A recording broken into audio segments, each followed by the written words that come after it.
aan wax yar idinka taabto waxaan isku dayayaa in aan dib ugu laabanno waxa la yidhaaho ama meeshuu ka yimid waxa la yidhaaho sharci horta adduunka waxaa jira markii bani aadamkan ilaahay uu abuuray wuxuu ka sameeyey nebi aadam buu ka soo bilaabay feertiisa waxaa laga jeexay xawo halkaa waxaa yimid bulsho wax la yidhaah ayaa bilaabatay waxaa la leeyahay marka laatiinku waxay yidhaahdeen laatiinka markaan leeyahay waxaan ka wadaa dadkii markaa adigu isku shuqliyey inay nidaam samaystaan waxay yidhaahdeen ibi societas ibi use meel kasta oo ay bulsho joogto waa in uu jiraa kala dambeyn iyo sharci haddii kale lama wada jiri karo halkaas ayuu horta waxaa ka soo bilowday waxa la yidhaaho bal wadajirka bulshada sida uu yahay iyo in loo baahan yahay in la wada jiro waxaa jirta marka adduunku marka wuxuu isku bedelay miyi iyo magaalo magaalo waxay leedahay nidaam miyina wuxuu leeyahay nidaam kalento meel kastoo la joogana waa tii oo laatiinku uu yidhi ibi societas ibius macnaheedu marka waxa waaye miyigiina dhaqan buu leeyahay waxaa ka shaqeeya wax la yidhaaho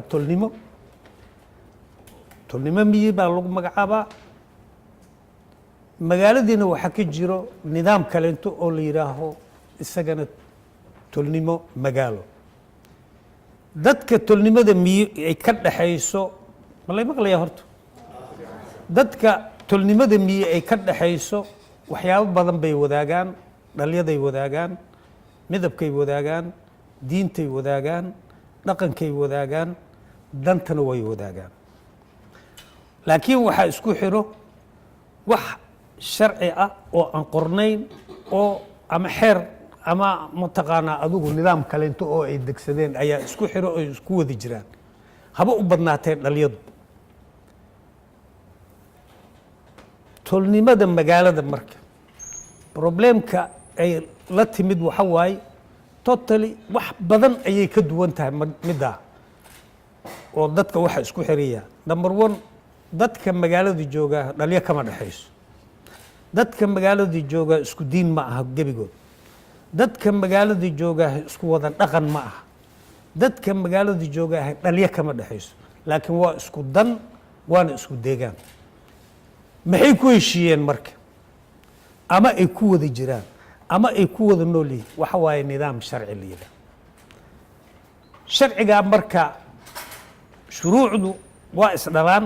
furuuc bay leeyihiin midka aabbaha u ah oo ugu weyn waxa la yidhaha constitutionkaas waxaa ka baxo laba sharci oo la yidhaaho mid la yidhaaho madani iyo mid la yidhaaho ciqaab ama penal case ama code ama civil code labadaasaa ka baxdo mid kastaahina furuuc fara badan ayuu sii dhalaa annaga marka maalintii xurriyadda la qaatay ama 1960kii waxaananu lahayn dastuurka afrika ugu wanaagsan ayaanu lahayn ka dambow ciidamadii baa qabsaday waa la bedelay waxay sameeyeen adigu 79kii dastuur kaleento dastuurkaas labadooduba waxaa si nidaamkii la mari jiray dastuurka marka la sameynayo ayaa la soo marsiiyey then rabshadahan markay dhaceen ama civil war markuu dhacay wixii oo dhan waa burbureen ilaahay maqaadirtiis muxuu ahayto muddo markii la joogay dhibaato fara badan la arkay ayaa adduunku wuxuu go'aansaday in la sameeyo wax la yidhaaho ama axdi ama la yidhaaho dastuurku meel gaara waxyaabaha la sameeyo dadka samaynayay marka 85% waxay ahaayeen dad adigu maaragtay aan dhaqan iyo diin iyo muxuu ahaa aqoon gaara aanan u lahayn xaaladaha iyo muxuu ahaa habnooleedka Soomaalida qaladaad fara badan baa soo baxay cid kasta oo dadaalaysay waxaysan aqoon way halaysaa maalan qofka markaad u dirto ama aad u adeejiso wuxuusan aqoon u lahayn waxay imaanaysaa dadaal kasto iyo niyadsimo kasto uu qabo inuu qaladaad galo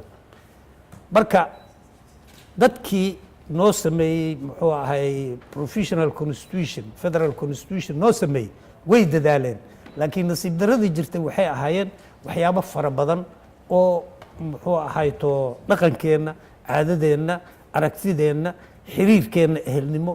hab maamulkeenna iyo sidaan u fikirayno wax ka baxsan ayaa xoogaa la geliyey ayadoo la isku dayayo inta markaa ishoodu qabanayso in la raalli geliyo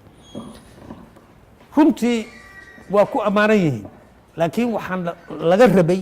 inaan saxno annagaa nala ka rabaa waxay ka mid tahay marka waxaanan maanta meesha isugu nimid dadaaladii nala ka doonayay ama inaan la nimaad nala ka rabo waxa weeye marka annagu waxbaan soo saadaalinay dadkii aan la kulannay wixii aan ka soo qornay waa waxaa idiin sheegi doono muxuu ahay saaxiibaday wixii aan soo qabannay annaga caqligeennu intaas ayuuna siiyey waana laga yaabaa inaan qaldannahay waa laga yaabaa inaan mataqaana asiibnay haddaan qaladnayna dadaal xumo nagama ahayn laakiin aqoon yari bay naga noqotay haddii aan asiibnayna ilaah baa nagu toosiyey ammaan gaarahoon leenahayna ma jirto laakiin waxaan idiin soo gudbinaynaa wixii annagu aan qornay saaxiibaday baa maaragtay muxuu ahaa idiin sheegi doono waana mahadsantihiin wasalaamu calaykum waraxmat ullaahi wabarakaatu